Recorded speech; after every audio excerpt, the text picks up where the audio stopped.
So, hey everyone, this is the last video of the chapter first.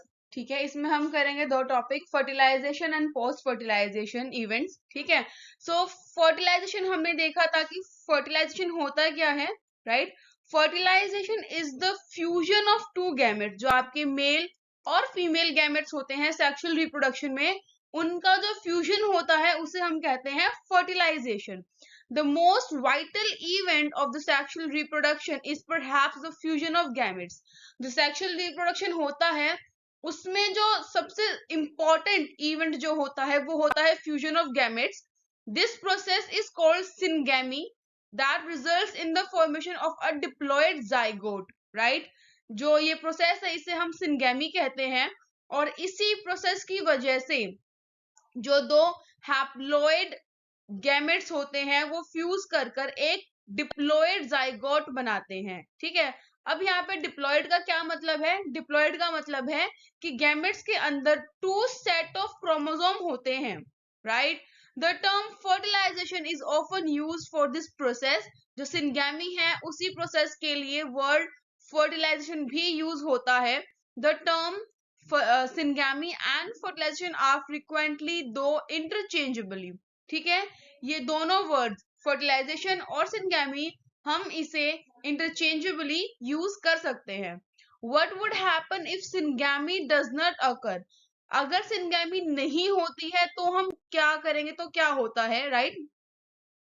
However, it has to be mentioned here that in some organisms like rotifers, honeybees and even some lizards and birds, जो turkey birds होते हैं, the female gametes undergoes development to form new organisms without fertilization. Exactly, आपने सही सुना, right? यहाँ पर हम इस चीज को जरा दोबारा हाईलाइट भी करेंगे. ठीक है, किस चीज को? New organism without fertilisation. ठीक है, और इसका बहुत बहुत अच्छा एग्जांपल है हनी बीज, रोटिफर्स. ठीक है, तो ये हम याद रखेंगे कि हनी बीज के अंदर जो हनी बीज होती हैं, हनी बीज के अंदर new organism can be developed without the fertilisation of male and female gamete and this phenomenon is known as parthenogenesis, right? Animals में इस प्रोसेस को हम पार्थिनोजेनेसिस कहते हैं और प्लांट में इसी प्रोसेस को हम बोलते हैं पार्थिनोकार्पी. जब आपका बिना फर्टिलाइजेशन के जो है नया ऑर्गेनिज्म डेवलप हो जाए. वेयर डज सिंगैमी अकर? जो सिंगैमी होती है वो होती कहाँ है? In most of the aquatic organisms such as majority of algae and fishes as well as in amphibian, the syngamy occurs in the external medium that is the water, right? किस किस में? जो majority of alga है, fishes हैं और amphibians है, यानी जो mainly आपके aquatic animals हैं, उनके अंदर water act as an external medium जिसके अंदर आपका fertilization हो सके, right? That is outside the body. ठीक है, एंड दिस गैमेटिक फ्यूजन जिसके अंदर जो फ्यूजन है वो आउटसाइड द बॉडी होता हो, ऐसी फर्टिलाइजेशन को हम कहते हैं external fertilisation, right? Organisms exhibit external fertilization show great synchrony between the sexes and the release of large number of gametes into the surrounding medium in order to enhance the chances of syngamy, right? जिन organisms के अंदर external fertilization होती है उन दोनों organisms में बहुत एक अच्छी सिंक्रनी होती है. सिंक्रनी का मतलब है कि जो मेल गैमेट रिलीज होते हैं और जो फीमेल गैमेट रिलीज होते हैं वो दोनों सेम टाइम पर रिलीज होते हैं. सिंक्रोनस बिहेवियर यहाँ पे वो शो करते हैं. ठीक है, दूसरी चीज वो बहुत लार्ज नंबर ऑफ गैमेट्स जो है वो रिलीज करते हैं ताकि चांसेस जो है वो बढ़ जाए किसके? फर्टिलाइजेशन के. This happens in the bony fishes frogs where a large number of offsprings are produced. ठीक है, जो आपकी बोनी फिशेस होती हैं, ठीक है, फिशेस हमारे पास दो टाइप की होती हैं, एक कार्टिलेजिनस होती हैं और एक बोनी फिशेस होती हैं. और ये डिवीजन हमने किया है इनके एंडोस्केलेटन के बेस पर, राइट? जिनका एंडोस्केलेटन कार्टिलेज का होता है they are known as the cartilaginous fishes and जिनका स्केलेटन आपका बोन्स का होता है we call them bony fishes, right. तो जो बोनी फिशेस हैं और फ्रॉग्स हैं, उनके अंदर a large number of offsprings are produce, लेकिन फिर भी कंसिडरिंग द एनवायरमेंटल थ्रेट, उनके बहुत बहुत नंबर ऑफ ऑर्गेनिज्म जो है, जो ऑफस्प्रिंग है, वो पैदा होने के बाद मर जाते हैं, राइट।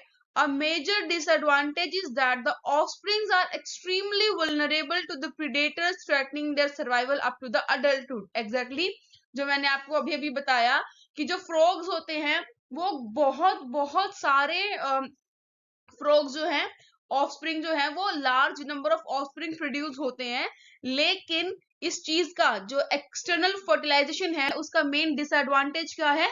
उसका मेन डिसएडवांटेज यही है कि जो ऑफस्प्रिंग्स होते हैं, they are extremely vulnerable to the predators, जो उनकी सर्वाइवल पर जो है वो खतरा बना रहता है जब तक वो एडल्ट नहीं हो जाते, राइट।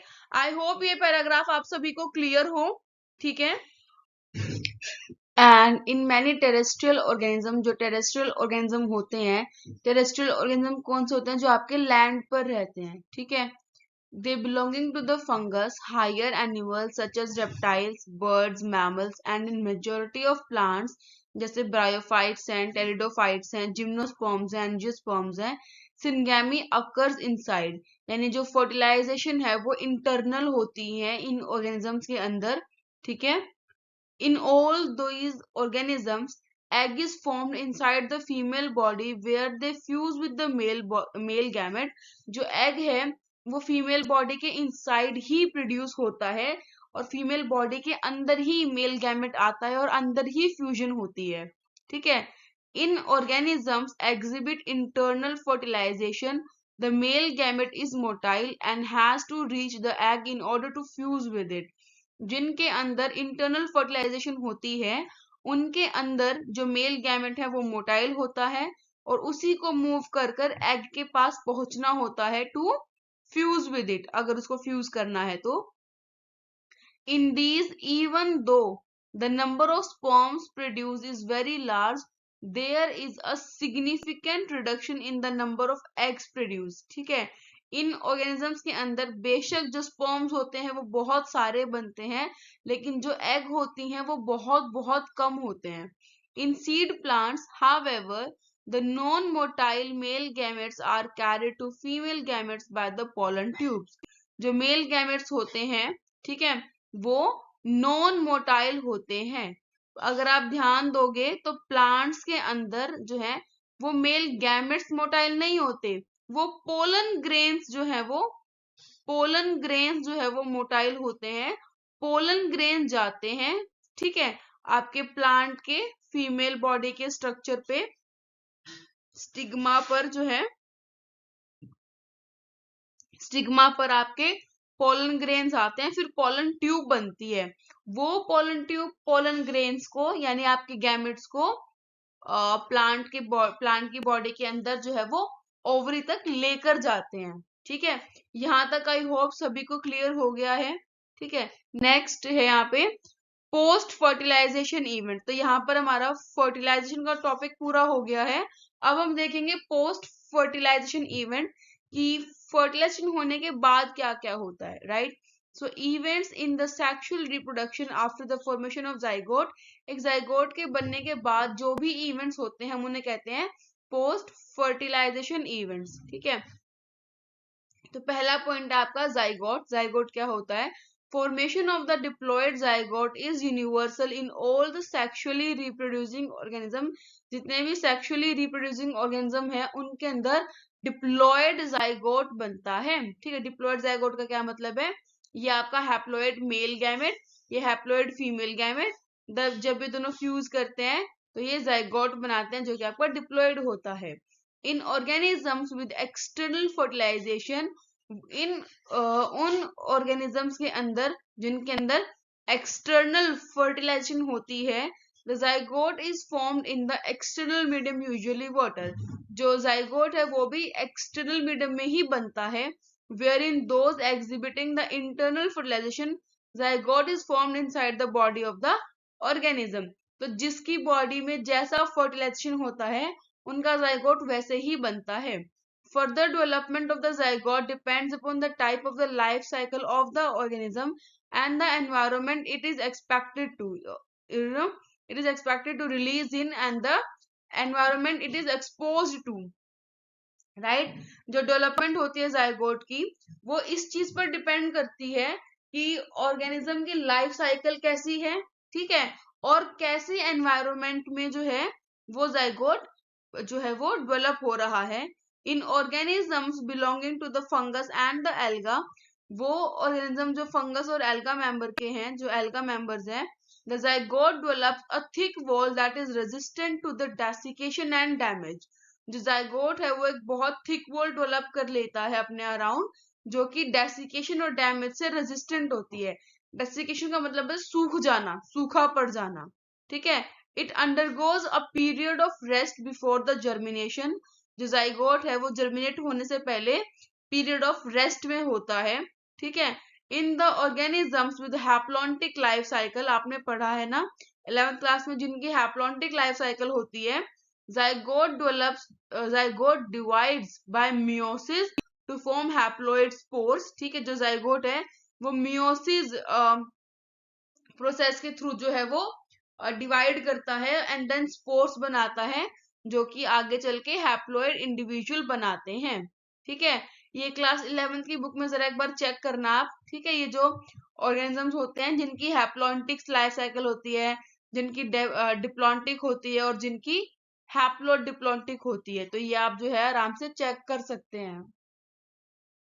अब यहाँ पे जो है आपका मेंशन कर रखा है that zygote is the vital link that ensure the continuity of species between organisms of one generation and the next।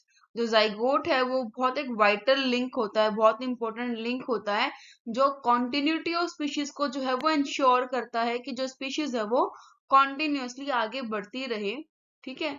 Every sexually reproducing organism including human beings begin life as a single cell the zygote, ठीक है। हालांकि जो zygote है वो diploid होता है, जिसमें 2n होते हैं, ठीक है। 2 सेट ऑफ डीएनए होता है, 2 सेट ऑफ जीनोम होते हैं, 2 सेट ऑफ क्रोमोसोम जिसको हम बोलते हैं, लेकिन वो होता सिंगल सेल है, वो एक आपका यूनिसेलुलर ऑर्गेनिज्म जो है आपका जाइगोट होता है, अगर हम जाइगोट को एज एन ऑर्गेनिज्म कंसिडर करें तो, राइट। तो जो जाइगोट है वो आपका एक सिंगल सेल होता है, और जितने भी आपके कितने भी बड़े, जैसे आप साइज में देखो तो जो आपका ब्लू व्हेल है या आपका एलिफेंट है, बहुत बड़े बड़े ऑर्गेनिज्म है, और इनकी जो शुरुआत है लाइफ की वो एज सिंगल सेल जाइगोट जो है वो होती है, राइट। आई होप यहां तक आप सभी को ये पॉइंट क्लियर हो, ठीक है। सेकेंड पॉइंट है जाइगोट के बाद एम्ब्रियोजेनेसिस की। एम्ब्रियोजेनेसिस क्या होता है, ठीक है। जाइगोट के बाद जो स्टेज डेवलप होती है वो आपकी होती है एम्ब्रियो, ठीक है। जाइगोट जो है वो डेवलप होकर एम्ब्रियो कहलाता है। So embryogenesis refers to the process of development of embryo from the zygote. Zygote से एम्ब्रियो बनने की प्रोसेस को हम एम्ब्रियोजेनेसिस कहते हैं। During embryogenesis zygote undergoes cell development. जो जाइगोट है वो सेल डेवलपमेंट करता है, ठीक है। उसमें सेल डिवीजन होती है डेवलपमेंट के लिए, माइटोसिस करता है एंड देन सेल डिफरेंशिएशन करता है, ये दोनों प्रोसेस उसमें होती है। While the cell division increase the number of cell, जो नंबर ऑफ सेल है वो सेल डिवीजन की वजह से बढ़ते हैं इन द डेवलपिंग एम्ब्रियो।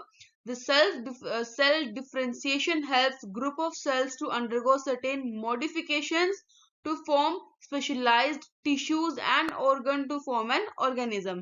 जो सेल डेवलपमेंट है, जो सेल डिवीजन है, सेल डिवीजन की वजह से नंबर ऑफ सेल इंक्रीज होता है, और सेल डिफरेंशिएशन की वजह से जो ग्रुप ऑफ सेल्स है, जो टिश्यूज है, उनको मॉडिफाई किया जाता है और उनको स्पेशल टिश्यूज बनाया जाता है, ठीक है। देन उनसे ऑर्गन बनते हैं, देन उनसे ऑर्गेनिज्म का स्ट्रक्चर बनता है, राइट। सेल डिवीजन जो है हमने पढ़ा भी था 11th क्लास में, ठीक है, उसमें वो चीज है। तो यहां तक ये क्लियर हुआ आप सभी को, राइट। उसमें देन हम नेक्स्ट देखेंगे जो एनिमल्स होते हैं, ठीक है, वो ओविपेरस होते हैं। ओविपेरस मतलब जो है वो एग लेइंग होते हैं, और विविपेरस होते हैं वो जो organism that give birth to the young ones, जो यंग वंस को पैदा करते हैं। ठीक है, दो चीजें होती हैं, एक यंग वंस को पैदा करते हैं, उन्हें हम कहते हैं विविपेरस, और जो एग देते हैं, एग लेइंग ऑर्गेनिज्म होते हैं, उन्हें हम कहते हैं oviparous, right. Based on whether development of zygote take place outside the body or inside the female body। ठीक है, तो जो एग्स हैं, ये चीज याद रखना यहाँ पे, जो एग्स हैं वो फर्टिलाइज्ड भी हो सकते हैं और अनफर्टिलाइज्ड भी हो सकते हैं। ठीक है, जरूरी नहीं है कि चिकन की तरह, जो हैन की तरह है, आपको फर्टिलाइज्ड एग देने हैं, नहीं। ठीक है, जैसे एम्फीबियंस हैं, जैसे आपका फ्रॉग है। ठीक है, फ्रॉग जो है वो अनफर्टिलाइज्ड एग्स को ले करता है, जो फीमेल फ्रॉग होती है, फीमेल फ्रॉग में जो एग है वो अनफर्टिलाइज्ड होता है। उसके बाद जो मेल फ्रॉग है वो वहां पर आकर अपने स्पर्म रिलीज करता है, एंड देन एक्सटर्नल फर्टिलाइजेशन उसमें होती है। ठीक है, और हैंड्स के अंदर जो है वो फर्टिलाइज्ड एग रिलीज करते हैं, और जो मैमल्स हैं उनमें यंग वंस को जो है वो बर्थ करते हैं। In oviparous animals like reptiles and the birds, the fertilized eggs are covered by hard calcareous shell। ठीक है, ये यहाँ पे क्या मेंशन कर रखा है कि जो रेप्टाइल्स हैं या बर्ड्स है, जिनको ओविपेरस एनिमल्स हैं, जो जो एग लेइंग करते हैं, उनके जो फर्टिलाइज्ड एग्स होते हैं उनको कैल्सेरियस शेल का कवरिंग होता है उनके ऊपर। ठीक है, और उनको एक सेफ एनवायरनमेंट में जो है वो रिलीज करते हैं after a period of incubation. अब इंक्यूबेशन क्या होता है? ठीक है, आप लोगों ने कभी देखा हो ना कि जो हैन होती है वो अपने एग के ऊपर काफी वक्त तक बैठती है, उसको उसको वार्मथ प्रोवाइड करती है ताकि वो हैच हो सके। तो उस टाइम पीरियड को हम इंक्यूबेशन टाइम पीरियड कहते हैं। So after a period of incubation जो यंग वंस है वो एग में से हैच आउट होकर आ जाते हैं। ऑन द अदर हैंड जो विविपेरस ऑर्गेनिजम्स होते हैं, right, the majority of mammal जो है वो विविपेरस है, including the human beings. The zygote develops into young one inside the female body. जो जाइगोट है वो एक फीमेल बॉडी के अंदर ही जो है वो यंग वन में डेवलप कर जाता है, and after attaining a certain stage of growth, एक सर्टेन ग्रोइंग एज के बाद जो यंग वन है वो आउट ऑफ द बॉडी जो है आता है ऑफ द फीमेल ऑर्गेनिज्म, एक फीमेल ऑर्गेनिज्म की बॉडी से बाहर आता है, because of the proper embryonic care and the protection. क्योंकि विविपेरस ऑर्गेनिजम्स में जो है प्रॉपर एम्ब्रॉयनिक केयर मिलती है, प्रोटेक्शन मिलती है, द चांसेस ऑफ सर्वाइवल, जो सर्वाइवल के चांस हैं वो यंग वंस के ज्यादा होते हैं जो है विविपेरस ऑर्गेनिजम्स के अंदर। जो आपके विविपेरस ऑर्गेनिजम्स हैं उनके अंदर जो यंग वन की सर्वाइवल के चांसेस हैं वो as compare to the oviparous organism ज्यादा होते हैं, राइट। आई होप ये कलर्ड पैराग्राफ आप लोगों को क्लियर हो गया हो। ठीक है, नेक्स्ट आपको यहाँ पे कुछ फ्लावरिंग प्लांट्स की डिटेल्स बता रखी है, थोड़ी सी एक ओवरव्यू हम कह सकते हैं, राइट। इन फ्लावरिंग प्लांट्स, जो फ्लावरिंग प्लांट्स होते हैं, the zygote is formed inside the ovule. ठीक है, जो जाइगोट है वो ओव्यूल के अंदर फॉर्म होता है, and after the fertilisation sepal petal stamens of the flower wither and fall off, right. एक बहुत सिंपल सी चीज है कि जब भी किसी भी प्लांट में फर्टिलाइजेशन हो जाता है, राइट, प्लांट्स में फर्टिलाइजेशन होने के बाद जो भी पार्ट्स है जिनका अब काम नहीं है, राइट, वो पार्ट्स जो है वो फॉल ऑफ कर जाते हैं। कौन कौन से? सैपल जो ग्रीन कलर के होते हैं, पेटल जो कलर्ड होते हैं, और स्टैमिन जो मेल पार्ट होता है, वो सारा पार्ट जो है वो विदर कर जाता है, ड्राई होकर गिर जाता है, राइट। ताकि क्यों होता है? ताकि जो जितना भी न्यूट्रिएंट है वो जाइगोट को मिल सके, right. Can you name a plant in which the sepal remain attach? ये आपको ढूंढना पड़ेगा कौन सा वो प्लांट है जिसके अंदर सैपल अटैच रहता है, right. The pistil however remain attach to the plant. Fertilisation के बाद भी जो पिस्टिल होती है वो प्लांट से जो है वो अटैच रहती है। The zygote develops into and the embryo, जो जाइगोट है वो एम्ब्रियो के अंदर डेवलप होता है, and ovules develop into seed. ये चीज मैं यहाँ से रब करके ना पूरा पेज रब करके दोबारा हाईलाइट कर रही हूँ। और ये चीज को ना हमेशा याद रखना, जब भी आप कभी भी बीएससी तक भी अगर आप बीएससी करते हो, जब भी आप प्लांट्स पढ़ोगे ना, आपको ये चीज हमेशा याद रहनी चाहिए कि जो जाइगोट है, ठीक है, एक मिनट रुको, मैं इसको हाईलाइट कर देती हूँ ठीक से ताकि आपको याद रहे ये लाइन। जो जाइगोट है वो डेवलप करता है एम्ब्रियो में, ठीक है। ओव्यूल जो है वो डेवलप करता है सीड में, और जो ओवरी है वो डेवलप करती है फ्रूट में, राइट। ये चीज याद रखना, जो जाइगोट है वो ग्रो करके जो है एम्ब्रियो बनाता है, ओव्यूल्स ग्रो होकर सीड बनाते हैं, और ओवरी डेवलप होकर फ्रूट बनाता है, which develops a thick wall, जिसकी एक थिक जो है, जिसकी एक बहुत थिक वॉल होती है, राइट, जिसको हम कहते हैं pericarp, right. And that is the protective in function. जो पेरिकार्प है वो प्रोटेक्टिव होती है फंक्शन में। After dispersal the seed germinate under the favourable condition to produce new plants. जब जब फेवरेबल कंडीशंस आती हैं तो जो सीड्स हैं वो जर्मिनेट कर जाते हैं न्यू प्लांट्स बनाने के लिए, राइट। यहाँ पे आपको बताया हुआ है कि ये आपका सीड है, ठीक है, और ये आपका पेरिकार्प है, ठीक है। अलग अलग प्लांट्स हैं, जैसे टोमेटोज हैं, ठीक है। तो इनमें क्या होता है, ये आपका पी है, तो सीड अलग चीज होती है, पेरिकार्प अलग चीज होती है, ठीक है। यहाँ पर आई होप सभी को क्लियर हो गया हो ये टॉपिक, और यहाँ पे आपका चैप्टर 1 जो है वो खत्म, राइट। अगर आपको वीडियो समझ आई हो, टॉपिक समझ आया हो, देन प्लीज डू लाइक, ठीक है। किसी को टॉपिक समझना हो तो उसके साथ शेयर कर देना, and please do subscribe the channel ताकि आपको नेक्स्ट टॉपिक की वीडियोस जब भी अपलोड हो तो आपको नोटिफिकेशन आ जाए। So thank you so much for watching.